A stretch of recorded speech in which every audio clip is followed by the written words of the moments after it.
오늘 하나님께서 우리에게 주신 말씀은 사사기 13장 15절에서 25절까지 말씀입니다. 제가 봉독하겠습니다. 마노아가 여호와의 사자에게 말하되 고아옵나니 당신은 우리에게 머물러서 우리가 당신을 위하여 염소 새끼 하나를 준비하게 하소서 하니 하나님의 사자가 마노아에게 이르되 네가 비록 나를 머물게 하나 내가 네 음식을 먹지 아니하리라. 번제를 준비하려거든 마땅히 여호와께 드릴지니라 하니 이는 그가 여호와의 사자인 줄을 마노아가 알지 못함이었더라. 마노아가 또 여호와의 사자에게 말하되 당신의 이름이 무엇이니까 당신의 말씀이 이루어질 때에 우리가 당신을 존귀히 여기리이다 하니 여호와의 사자가 그에게 이르되 어찌하여 내 이름을 묻느냐 내 이름은 기묘자라 하니라. 이에 마노아가 염소 새끼와 소 제물을 가져다가 바위 위에서 여호와께 드리매 이적이 일어난지라. 마노아와 그의 아내가 본즉 불꽃이 제단에서부터 하늘로 올라가는 동시에 여호와의 사자가 제단 불꽃에 휩싸여 올라간지라. 마노아와 그의 아내가 그것을 보고 그들의 얼굴을 땅에 대고 엎드리니라. 여호와의 사자가 마노아와 그의 아내에게 다시 나타나지 아니하니 마노아가 그제야 그가 여호와의 사자인 줄 알고 그의 아내에게 이르되 우리가 하나님을 보았으니 반드시 죽으리로다 하니 그의 아내가 그에게 이르되 여호와께서 우리를 죽이려 하셨더라면 우리 손에서 번제와 소제를 받지 아니하셨을 것이요 이 모든 일을 보이지 아니하셨을 것이며 이제 이런 말씀도 우리에게 이르지 아니하셨으리이다 하였더라. 그 여인이 아들을 낳음에 그 이름을 삼손이라 하니라. 그 아이가 자라매 여호와께서 그에게 복을 주시더니 소라와 에스다올 사이 마하네단에서 여호와의 영이 그를 움직이기 시작하셨더라. 아멘. 오늘 본문 말씀 앞에서는 여호와의 사자가 마노아의 아내에게 나타나서 하나님의 계획과 그 계획에 대해서 그가 해야 할 일을 말해주는데요. 그것은 곧 그녀가 아들을 낳게 되는데 그 아이는 하나님께 특별한 목적으로 바쳐진 나실인이라는 겁니다. 그래서 특별히 여호와의 사자는 마노아의 아내에게 두 가지를 명령했는데요. 하나는 이제 아이를 임신할 텐데 포도주나 독주를 마시지 말고 부정한 것을 먹지 말라는 것이었고요. 또 하나는 아이에 대한 명령으로서 아이의 머리카락을 자르지 말라는 것이었습니다. 왜냐하면 이 아이는 모태에서부터 하나님께 바쳐진 나실인이 있기 때문이라는 겁니다. 이 말씀을 들은 여인은 깜짝 놀라서 남편 마노아에게 가서 이 사실을 말하고 마노아는 그 하나님의 사자에게 가서 본문장 12절이죠. 이 아이를 어떻게 기르며 우리가 그에게 어떻게 행하리까? 라고 묻습니다.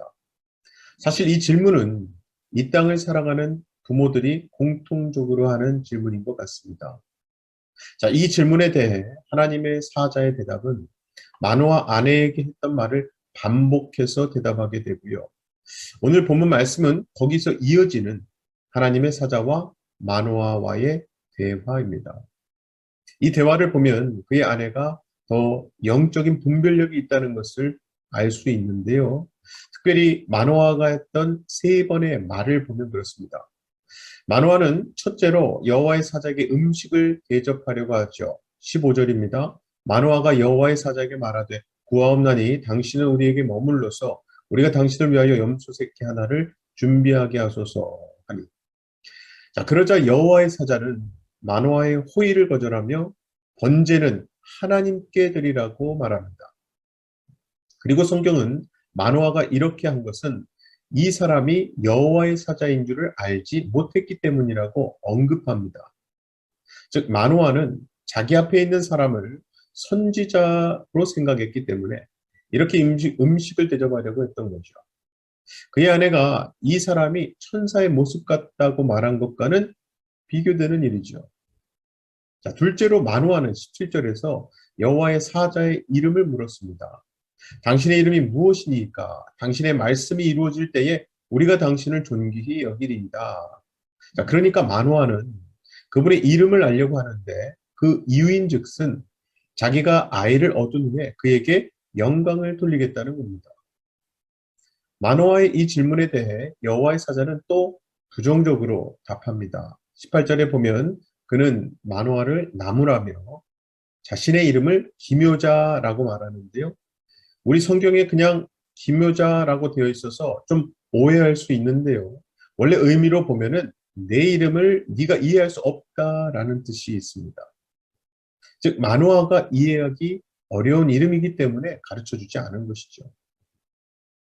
셋째로 마노아는 22절에서 하나님을 보았다고 절망합니다. 그의 아내에게 이르되 우리가 하나님을 보았으니 반드시 죽으리로다. 즉 마노아가 바친 제물을 하나님이 태우셨을 때 마노아는 그제야 그 사람을 하나님의 사자로 알아본 겁니다. 그리고 자신이 하나님을 보았으니까 이제 죽게 되었다고 고백하는 거죠. 왜냐하면 하나님을 보고 살 수 있는 사람은 없기 때문입니다. 하지만 하나님은 그들을 죽이시려고 사람으로 나타나신 것은 아니거든요.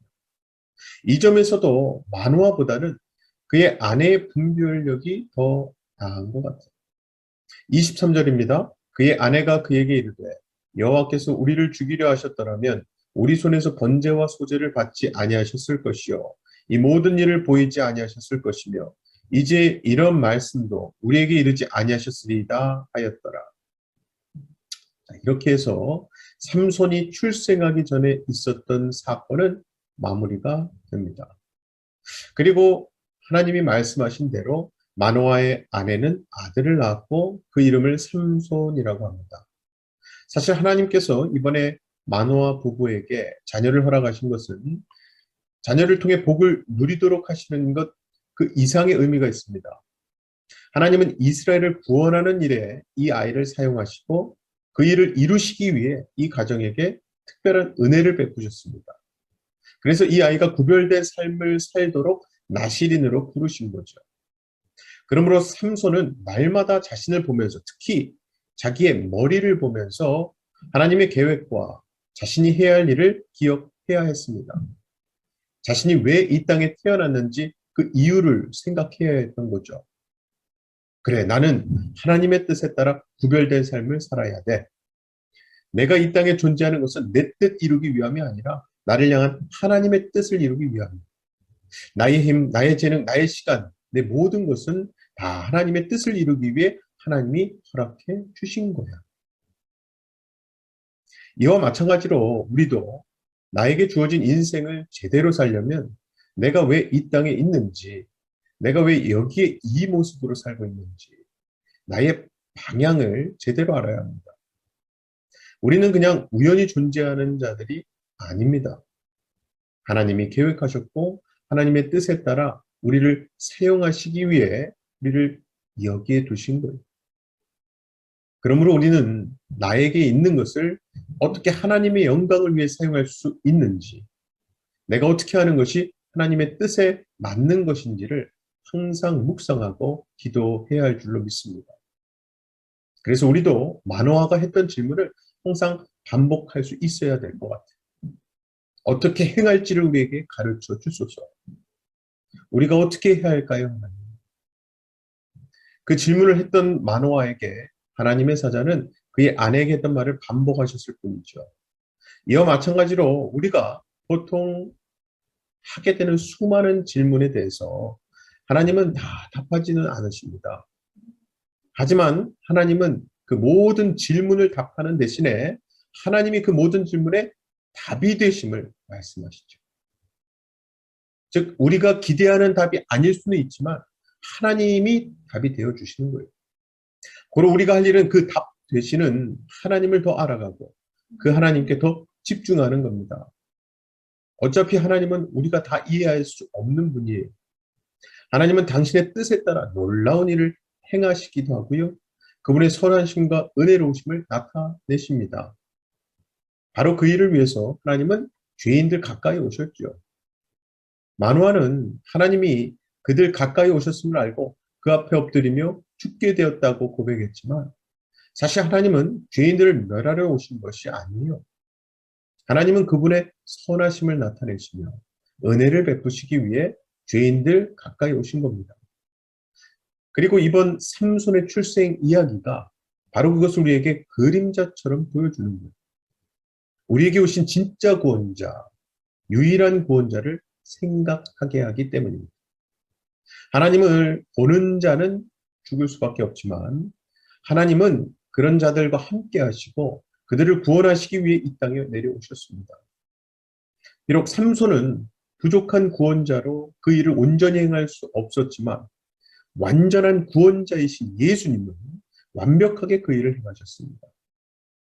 주님은 태어나시기 전에 지으신 그 이름대로 이 땅에 오셔서 우리를 우리의 모든 죄에서 구원하셨죠. 그분이 친히 수치를 당하심으로 우리의 모든 수치를 씻어주신 겁니다. 그 은혜로 이제 우리는 내가 가야 할 방향을 분명하게 알게 되었고요. 우리는 그 방향으로 살기를 결정한 사람들입니다. 사랑하는 우리 성도 여러분, 정말 중요한 것은요, 크기가 아니라 방향입니다. 아무쪼록 오늘 말씀을 통해 우리의 삶의 방향이 제대로 맞추어져 있는지 다시 한번 점검해 보시고 계속해서 생명길 되는 주님을 향해 나아가시는 저와 여러분 되시기를 주님의 이름으로 간절히 축원합니다.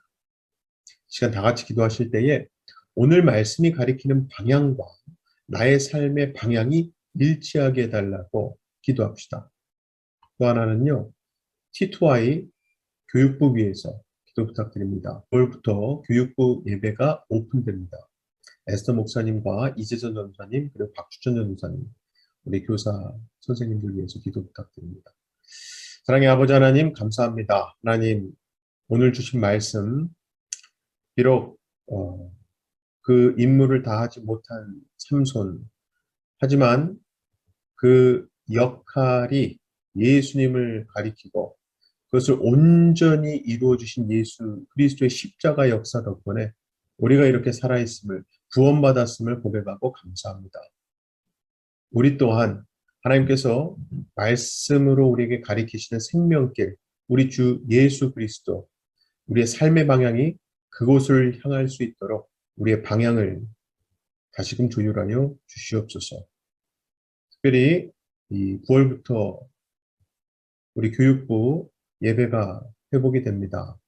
준비하시는 우리 에스더 목사님과 이재전 전사님, 박주찬 전사님, 예열간의 강건함을 주시고 교사 선생님들과 학생들 모두 건강하게 모여 하나님을 예배할 때 하나님께서 기뻐 흠양하시고 안전하고 건강하게 우리 교육부 예배가 재개되어서 하나님께 큰 영광 돌리는 우리 교육부가 될 수 있도록 도와주시옵소서. 맺고 감사드리며 예수님 이름으로 기도하옵나이다.